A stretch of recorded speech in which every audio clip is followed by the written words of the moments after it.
버리기 쉬운 거, 나쁜 습관을 버리고 십자가를 졌다고 말하기도 할 수 있어요. 하지만 그것은 십자가가 아닙니다. 당연한 거죠. 오히려 나의 권리, 나의 자랑거리, 나의 편안함, 억울하지만 다투거나 변론하지 않는 겸손과 인내 같은 것들이 진짜 십자가입니다. 구원을 위해서는 배설물이에요. 하지만 복음을 위해서는 치열하게 노력하시고 여러분이 사회의 어떤 자리에 가서 어떤 성취를 이루었던지 간에 복음을 위해서 사용될 수 있습니다. 나의 노력과 스펙, 재능 같은 것은 복음을 위해서 어떻게 쓰일 수 있을까요? 음악적인 재능이 내가 좀 더 있어요. 남들보다 좀 더 공감 능력이 있어요. 내가 좀 인싸 기질이 있어요. 내가 책을 많이 읽어. 남다른 철학적 사고를 가지고 있어요. 나는 글쓰기를 잘해. 나는 게임을 잘해. 나는 히키코모리였던 경험이 있어요. 나는 질병에 고통당해본 경험이 있어요. 그런 것들이 다 복음을 위해서 쓰여지는 거예요. 여러분, 종교가 대중화되는 과정이 뭘까요? 지난번에 한번 언급드렸지만 쉬워지면 대중화됩니다. 어려워질수록, 진입장벽이 높을수록 이 기독교는 많은 사람들이 찾지 않을 거예요. 그런데 대중화의 문제가 뭐냐면 너무 낮은 문턱만 넘어서면 다 크리스천이라고 이제 되어지는 게 문제인 거예요. 그렇죠? 그런데 사실 크리스천이라고 하기에는 기본적인 요건을 갖추지 못하는 경우도 많은데 우리는 좀 기독교인으로는 좀 범위를 넓게 좀 가져가는 경우가 있죠. 그래서 십자가 생각하면 크리스천들이라고 하면 고마운 나를 구원하신 것, 요 정도 수준에서 멈추는 경우가 상당히 많다는 거예요. 나를 구원하시기 위해서 예수님이 십자가를 지셨어. 요거는 다 아는 사실. 영화 같은 거 보면서 예수님 고난당하시고 눈물도 나고 그런 수준에서 머무른다면 십자가의 깊이를 전혀 모르는 거라고 할 수 있어요. 그래서 우리는 표면적 크리스찬이 아니라 정말로 진짜 그리스도인이 되기 위해서는 십자가, 특별히 오늘 주제처럼 나의 십자가라는 도대체 뭘까? 그것에 대해서 말씀을 나누려고 합니다. 사실 십자가, 예수님의 십자가만 생각하면 부담이 없어요. 예수님이 나를 위해 죽으셨대요. 그 십자가 내가 처음 볼 때 나를 구원하신 그 험한 십자가 그냥 얼마나 은혜로워요. 그렇죠? 근데 주님은 거기서 멈추라고 하지 않으셨어요. 그게 이제 진입로입니다. 그런데 진입로에서 더 한 발자국 도 나가지 않고 10년, 20년, 30년, 40년 크리스천으로 남는 경우가 많다라는 거죠. 그래서 예수님 십자가에 감정적인 눈물을 흘릴 수 있습니다. 네, 저도 참 많은 감정적인 눈물을 흘렸어요. 이것을 절대 비하하지 않습니다. 저는 그 소중함을 알아요. 그리스도의 십자가를 보면서 내가 죄를 지었는데 예수님은 어떻게 저렇게 하셨을까? 그것에도 너무 깊이 감동하고 그것이 저를 신앙 안으로 이끌어주는 너무 큰 은혜가 되었습니다. 하지만 거기서 멈추면 안 돼요. 왜냐? 우리의 감정이라는 것은 믿을 수가 없어요. 감정은 끊임없이 들쑥날쑥합니다. 그럼 여러분, 십자가 어느 때는 막 감정이 동해서 십자가를 보고 막 은혜가 충만한데 어쩔 때는 냉랭하면 여러분 그때 흔들릴 거예요? 그렇지 않잖아요. 그러니까 우리의 감정에 의해서 신앙생활을 하지 않기 위해서는 우리는 십자가를 감정으로만 보면 안 된다라는 겁니다. 예수님도 이 얘기를 하셨어요. 누가복음 23장 28절. 이 말씀 참 중요해요. 같이 읽어보겠습니다. 시작. 예수께서 돌이켜 그들을 향하여 이르시되 예루살렘의 딸들아 나를 위하여 울지 말고 너희와 너희 자녀를 위하여 울라. 자, 이 배경을 한번 여러분 상상을 해보세요. 예수님이 십자가를 이제 짊어졌어요. 엄청 매도 많이 맞았고 피 막 털철 흘리고 이제 십자가에 매달리기 위해서 골고다 언덕으로 힘겹게 발걸음을 옮기고 있는 슬픈 순간이에요. 그래서 예수님을 그동안 따랐던 많은 사람들, 특별히 남자들은 소리내어 울지는 못했어요. 왜냐하면 예수님 편이라고 생각하면 이제 좀 불이익을 당할 수 있으니까, 또 잡혀갈 수도 있으니까. 그런데 여성들은 좀 달랐습니다. 그래서 굉장히 많은 수의 여성들이 울면서 따랐다라는 장면이 그 앞에 나옵니다. 그러면서 통곡의 현장이었어요. 막 울면서 큰 여성들의 무리가 예수님을 따라갔습니다.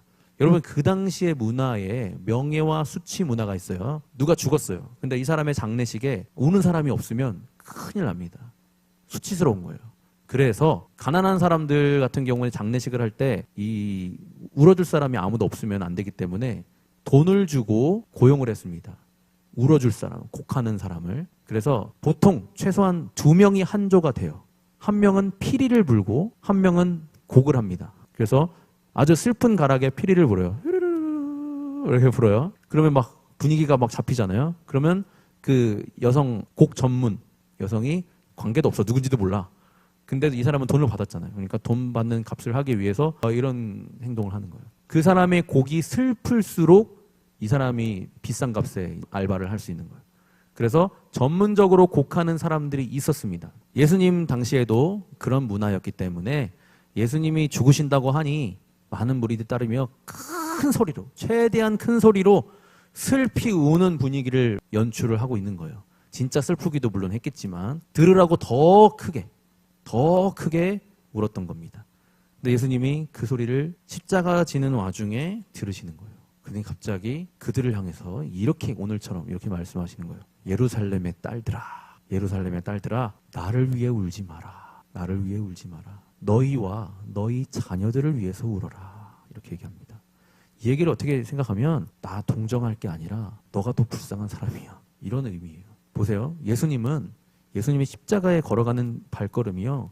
예수님 질질 끌려가는 걸까요? 아니에요. 예수님은 태어날 때부터 작정하고 태어나셨어요. 온 인류를 구원하기 위한 당당한 발걸음이었습니다. 예수님의 동정이 필요하지 않아요. 예수님은 너무 당당하게 가시는 거예요. 모든 인류를 구원하기 위한 나의 가장 복되고 아름다운 발걸음이라고 여기면서 예수님은 저벅저벅 걸어가신 거예요. 근데 그거 보고 슬퍼서 우는 사람들에게 야, 그런 수준에 머물지 마라 라고 말씀하신 거예요. 그 정도 너에게 동정을 바라는 것이 아니야. 오히려 너와 너희 자녀들이 더 불쌍한 사람들이다. 곧 있을 심판. 그 앞에 너는 어떻게 설 거야? 죄인인 너가 어떻게 설 거야? 그게 더 슬픈 일이야. 이렇게 말씀하시는 겁니다. 십자가를 보며 단순히 슬퍼하는 이 감정적 카타르시스는 구원을 주지 못합니다. 예수님은 불쌍하게 죽으시는 것이 아닙니다. 나를 위해 죽으시는 예수님에 대한 미안함을 넘어서 그를 죽게 한 나의 죄를 깨닫고 진정한 회개를 바라시는 겁니다. 영화를 보면서 흘리는 관객의 눈물이 되면 안 됩니다. 십자가 신앙은 감정이 아니라 영적인 각성입니다. 취업의 어려움, 관계의 상처 때문에 흘리는 자기 연민의 눈물을 넘어 나를 올가매고 있는 죄악과 하나님과 멀어진 영적 현실을 애통해야 하는 거룩한 슬픔으로 나아가야 돼요. 예수의 십자가를 넘어 이제 자기 십자가의 몫을 져야 되는 겁니다. 여기서 이제 우리가 예수님의 십자가에서 시선이 자기 십자가로 옮겨지는 거예요. 자, 바울은 자기 십자가를 어떻게 쳤을까? 빌립보서 3장 7절부터 9절에 나와 있습니다. 빌립보서 3장 7절부터 9절. 이것도 같이 읽어보겠습니다. 시작. 그러나 3장 7절부터 9절까지 나오나요? 네, 성경책 가져오시죠? 네, 좋습니다. 시작. 그러나 무엇이든지 내게 유익하던 것을 내가 그리스도를 위하여 다 해로 여길 뿐더러 또한 모든 것을 해로 여김은 내 주 그리스도 예수를 아는 지식이 가장 고상하기 때문이라. 내가 그를 위하여 모든 것을 잃어버리고 배설물로 여김은 그리스도를 얻고 그 안에서 발견되려 함이니 내가 가진 의는 율법에서 난 것이 아니요 오직 그리스도를 믿음으로 말미암은 것이니 곧 믿음으로 하나님께로부터 난 의라. 아멘. 요 앞에 바울이 자기 자랑을 쫙 늘어놓습니다. 내가 태어난 지 8일 만에 할례 받은 사람이야. 나 이스라엘 족속이야. 베냐민 지파야. 나 히브리인 중에 히브리인이고 나 바리새인이야. 율법으로는 흠이 없는 사람이고 열심을 가지고 교회를 핍박한 아주 뛰어난 사람이야 라고 자랑을 늘어놓습니다. 그리고 나서 이 7절이 시작되는 거예요. 내가 유익하던 것들을 그리스도를 위하여 다 해로 여긴다. 중요한 구절입니다. 중요한 구절은 뭘로 봐야 된다고요? 원문으로 봐야 됩니다. 보여주세요. 네, 나오겠죠? 중요한 구절에서, 이 구절에서 바울의 두 가지의 아이러니가 있어요. 바울이 자기에게 유익하던 것들을 해로 여긴다라고 했는데 오히려 이 구절에서는 바울이 유익하던 것을 사용하고 있어요. 이게 뭔지 설명을 드릴게요. 자, 알라 하티나 헨 모이 케르테 다톤 크리스톤 제미안 이렇게 말하고 있습니다. 자, 회계 용어예요. 이집트에 문서가 파피루스 같은 문서를 발굴해내면 거기에 보면은 보통 문자가 초반에 영수증이나 상업거래에다 글 문자가 처음에 많이 쓰였잖아요. 이집트에도 중요한 거는 돈 계산이에요. 그죠? 뭐 문학 이런 건 나중에 발달했어요. 초반에는 장사해야 되니까 하나 팔았어 얼마 써야 될 거 아니에요. 그래서 영수증에 보면 이렇게 써 있습니다. 수입, 지출, 손해 뭐 이렇게 써 있어요. 자, 바울은 정확하게 영수증에서 쓰는 회계 용어를 썼어요. 유익하다, 유익하다, 캐르데, 유익들 복수형이에요. 아, 이거 수입이야. 나에게 이득이야, 이득. 이것들 뭐 할례를 받았고 뭐 어쩌고저쩌고 이런 것들 다 나에게 영수증에서 말하는 이득들이야, 이득들. 쫙 이 복수형의 이득들 수익란에 기록했습니다. 나의 이득들인데 재미한 이건 뭐냐? 지출이 아니라 손실이에요. 투자에 실패했거나 리스크가 발동을 해서 망했어요. 그래서 나 날려버렸어. 요 회계 용어를 썼습니다. 재미한. 그래서 이 손실은 단수예요. 딱 하나 때문에 이 모든 것들이 다 손해가 난 거예요. 이 영수증에서 쓰는 회계 장부에서 쓰는 용어를 일부러 바울이 가져다가 썼습니다. 그럼 뭐예요? 내가 이득으로 생각했던 것들이 그리스도를 얻기 위해서 다 손해로 여기겠다. 여긴다. 헤게마이. 여러분 헨이라는 말 아시죠? 뭔가를 지배하고 지도하다는 뜻이잖아요. 보통 그리스어에서 영어가 많이 나와요. 왜냐면 헬라 문화권이기 때문에. 헤게마이는 뭐뭇으로 여기다. 또 한편으로는 뭐뭘 지도하다. 그래서 지도하다라는 뭘 이끌어서 지배하고 지도하다는 뜻으로 헤게모니가 쓰이는 거고 헤게마. 그래서 권위 있는 사람이 이건 이거야라고 여겨라고 이렇게 정해주는 거예요. 결정해주는 거예요. 그걸 이제 헤게마이로 사용한 겁니다. 다 회계 용어예요. 회계 용어.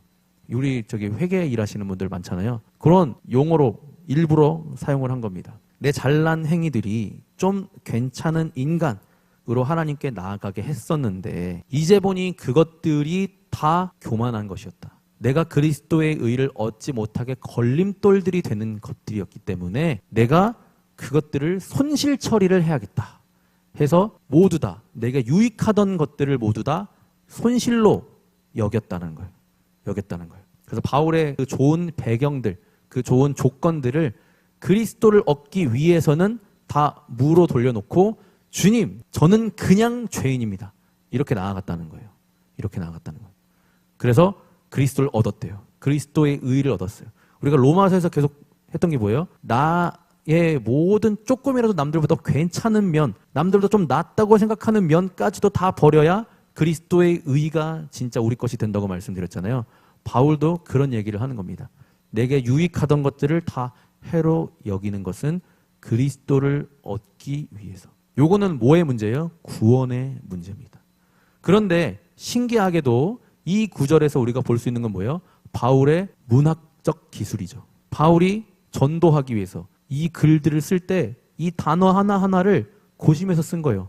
바울은 수사학을 공부한 사람이고 웅변을 잘하는 사람이고 글을 쓰는 사람이에요. 이 단어 하나하나가 지금으로 치면 유튜버, 인플루언서 같은 사람이에요. 바울이 지금 태어났으면 바울은 최신의 여러분들이 쓰는 용어들을 활용해서 여러분들을 설득하려고 아주 설득의 귀재였을 거예요. 유튜브에 나와서 여러분들이 일상에서 쓰는 용어들, 그런 전문 용어들을 일부러 활용하면서 여러분들을 아주 매료시켰을 겁니다. 이 당시의 사람들은 이 글을 읽으며 감탄했겠죠. 예를 들어서 뭐 이거 개이득이에요. 이렇게 얘기하면서 우리한테 친숙한 용어들을 사용했다는 거예요. 근데 우리는 너무 어렵게 번역이 됐잖아요. 유익하던 것을 해로 여길 뿐더러 이게 너무 어려워. 왜 이렇게 번역되는지 아세요? 우리가 우리나라에 중국어 성경이 들어왔을 때 이 성경을 한국어로 번역을 하려고 했어요. 근데 뭐뭐 하였나이다, 뭐 했사옵나이다. 왜 이렇게 번역됐냐면 그 당시에 이 독립신문의 사설 어투가 이랬어요.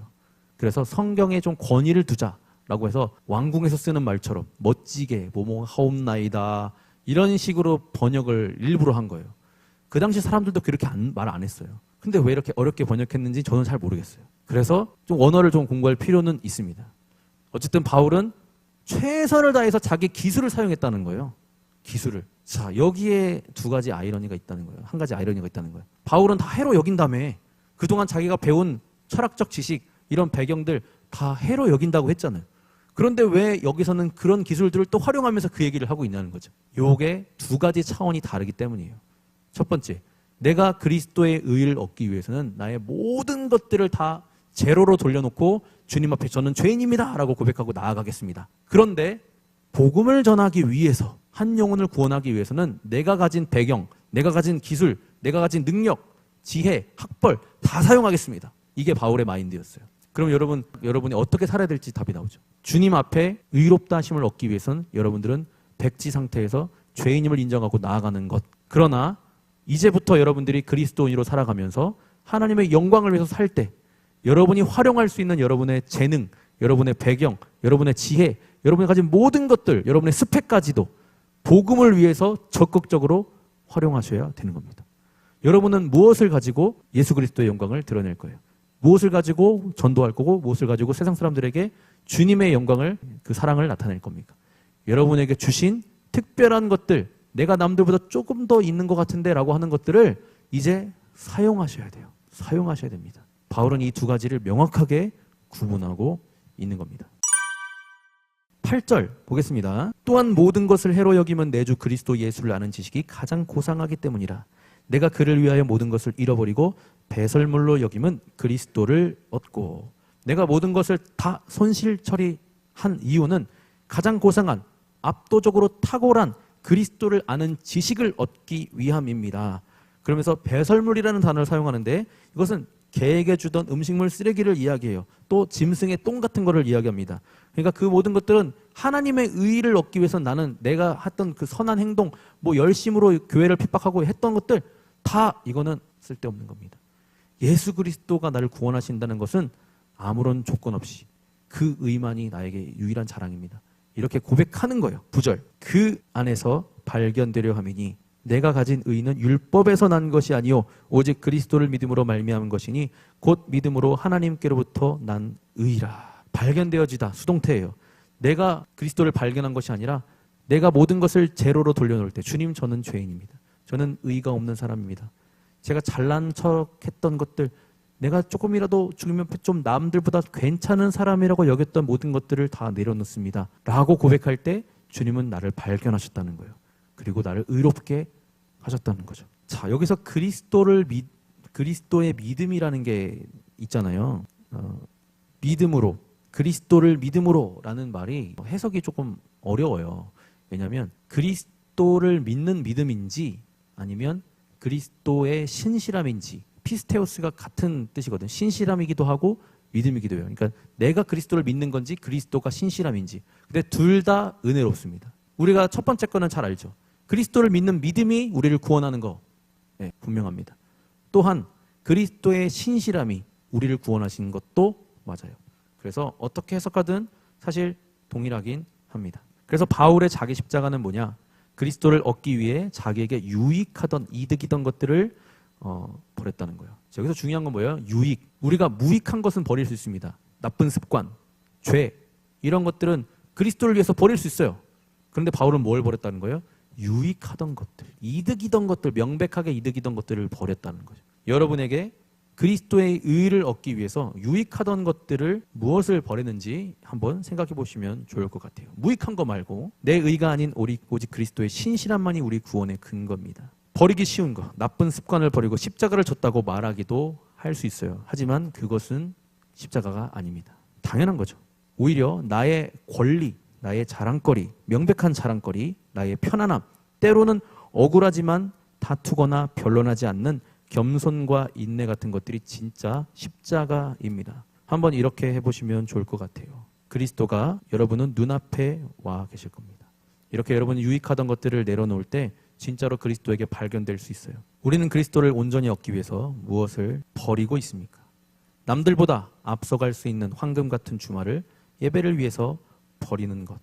충분히 화를 낼 수 있고 내 권리를 주장할 수 있는데 예수님 때문에 그 권리를 내려놓고 양보하는 것. 나의 성공과 안위를 보장해줄 세상의 동아줄을 주님이 기뻐하시는 방법이 아니라는 이유로 과감하게 끊어내는 것. 이런 것들이 나의 십자가라는 거죠. 무익한 것은 버릴 수 있습니다. 하지만 유익한 것을 버리는 것은 예수 그리스도를 아는 지식이 가장 고상하다는 것을 깨달은 자기 십자가의 사람만이 할 수 있는 위대한 결단입니다. 그런데 아까 말씀드린 대로 바울은 이 그리스도를 얻기 위해서 구원에 있어서 이것들을 배설물로 여겼지만 전도하려다 보니까 내가 가진 지식과 내가 가진 배경이 유익한 거예요. 그래서 적극적으로 가져와서 사용합니다.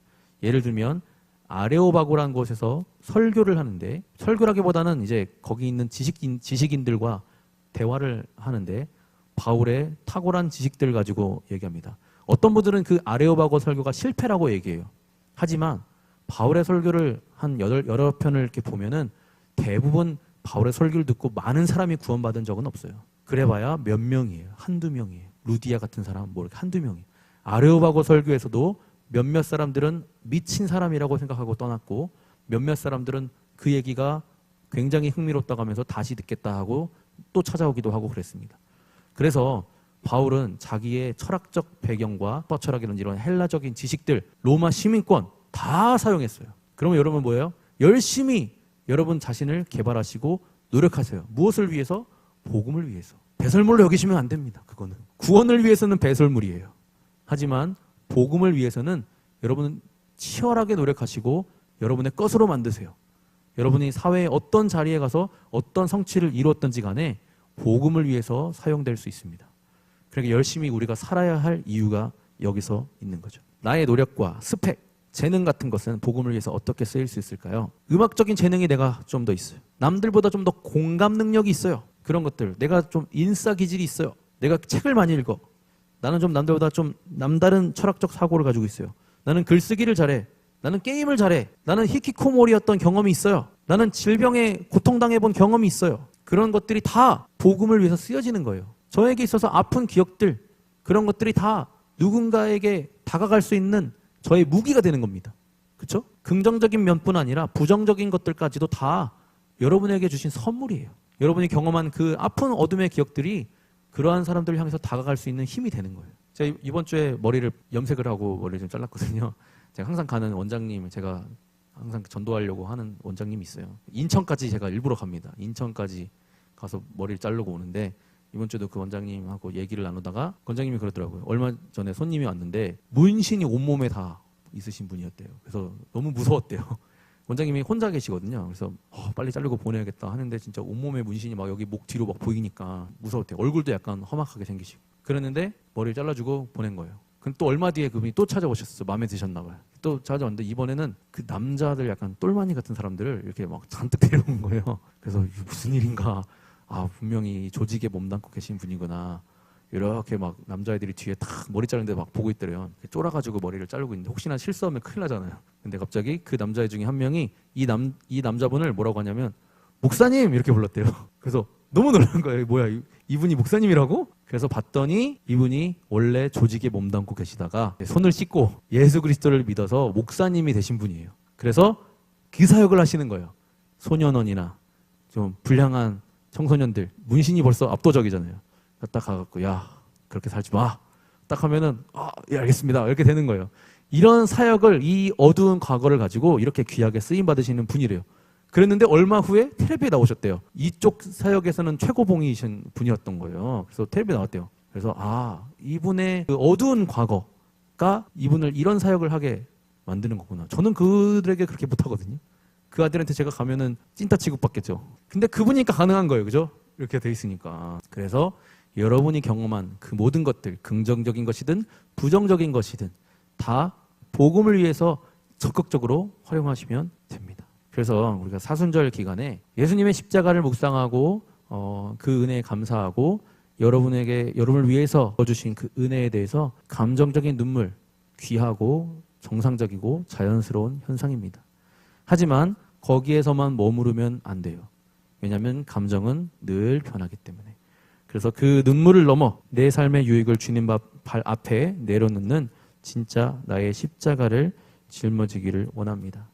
그리고 여러분에게 주신 것들, 그 모든 것들을 그리스도를 위하여, 복음을 위하여 사용할 수 있는 여러분이 되기 위해서 그런 것들을 열심히 갈고 닦으시면 좋을 것 같아요. 여러분의 전문 분야로서. 저희 어머니가 결혼 전에 간호사셨어요. 그래서 주사를 놓을 줄 아시는 거였어요. 그래서 우리 친척들을 전도하기 위해서 링겔 주사. 원래 간호사 되죠? 그 불법은 아니죠. 그랬다가 옛날 일이니까 몇십 년 전 이야기니까 우리 친척들 이렇게 몸 아프다 그러면 영양제 주사 놔주면서 이렇게 전도를 해갖고 많은 분들을 전도하셨어요. 그래서 우리가 가진 것들 작은 재능이라도 활용될 수 있는 겁니다.